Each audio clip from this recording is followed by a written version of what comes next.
Hello, and thank you for watching this November 23rd weather update, brought to you by Agrible, the makers of Morning Farm Report. My name is Eric Snodgrass, and I'm a senior atmospheric scientist and co-founder of Agrible. The big highlight of last week's weather was the first significant snowfall of the cold season across the Corn Belt. This image shows the forecast snowfall amount I gave you last week. Notice how our forecast was for a heavy band of snow stretching from Iowa through northern Illinois and southern Wisconsin, as well as parts of Indiana and Michigan.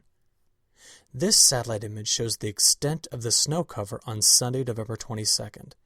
While most of the bright area, which indicates snow-covered ground, received a few inches, several higher amounts fell across the center of this snow swath.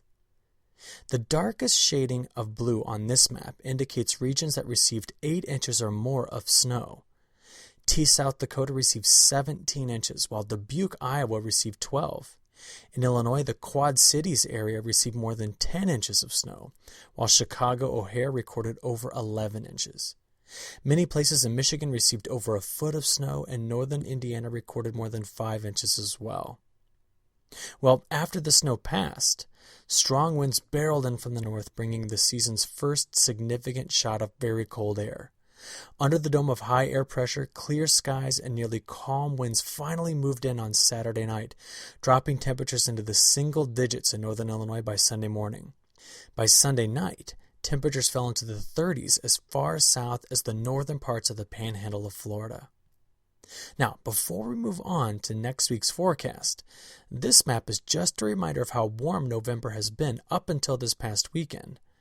Will we see more warm weather return, or have things finally started to cool off? The next 7 days will be a tale of two halves. To start the week, warm air once again returns to the central United States, fed by strong southerly winds. This animation started on Monday morning when cold air seemed to be locked in place across most of the country.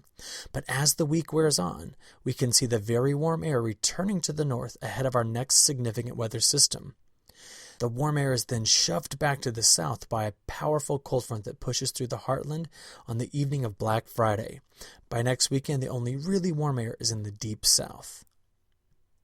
Let's focus in on Thanksgiving Day. This map shows temperature anomalies for Thursday evening. Strong southerly winds spread warm air across Texas, Arkansas, Oklahoma, Missouri, Illinois, Indiana, and Michigan.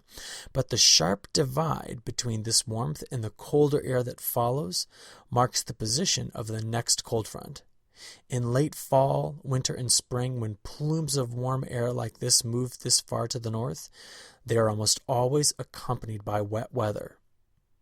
In this animation, we can see how the week starts off dry as high air pressure dominates all but the Pacific Northwest, where mountain snow and valley rain are expected. By Thursday morning, the moist southerly flow meets cooler air from the north, and a band of showers and potentially storms fire up in the central United States. By Thursday night, the rain will stretch across the United States from the southwest to the northeast, and some locations on the backside of the system will be cold enough for snow. Black Friday shoppers from Texas to Michigan will need their umbrellas and will also need to be prepared for very strong winds. The potentially bigger story plays out on Friday night through the weekend, as the remnants of a tropical cyclone in the East Pacific are forecast to traverse Mexico and introduce another round of tropical moisture to the south central United States, especially Texas. We will need to keep a close watch on this system, as it could transition into a low-pressure system that sweeps across the United States as a winter storm early next week. There is a lot of uncertainty in this event, so we need to be watching it closely. If it does form, several inches of snow are possible for northern Texas to Colorado, as is the potential for significant ice accumulation. Again, there's a lot of uncertainty in this part of the forecast, but we will keep you updated. As we always do during this time of year, we need to check in on Brazil.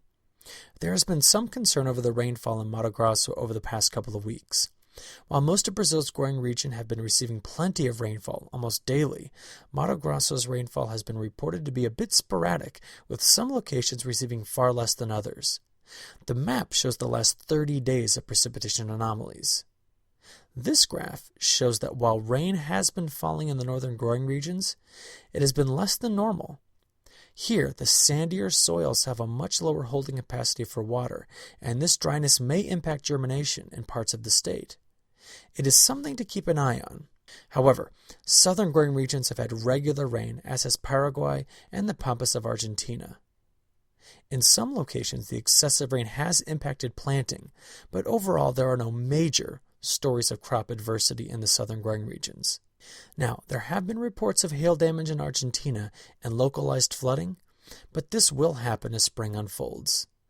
This pattern is very common during El Niños, slightly drier than average in the north and wetter than average in the south.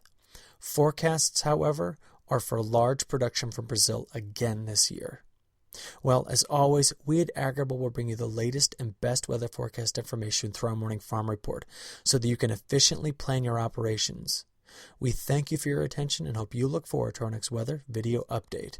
Thank you.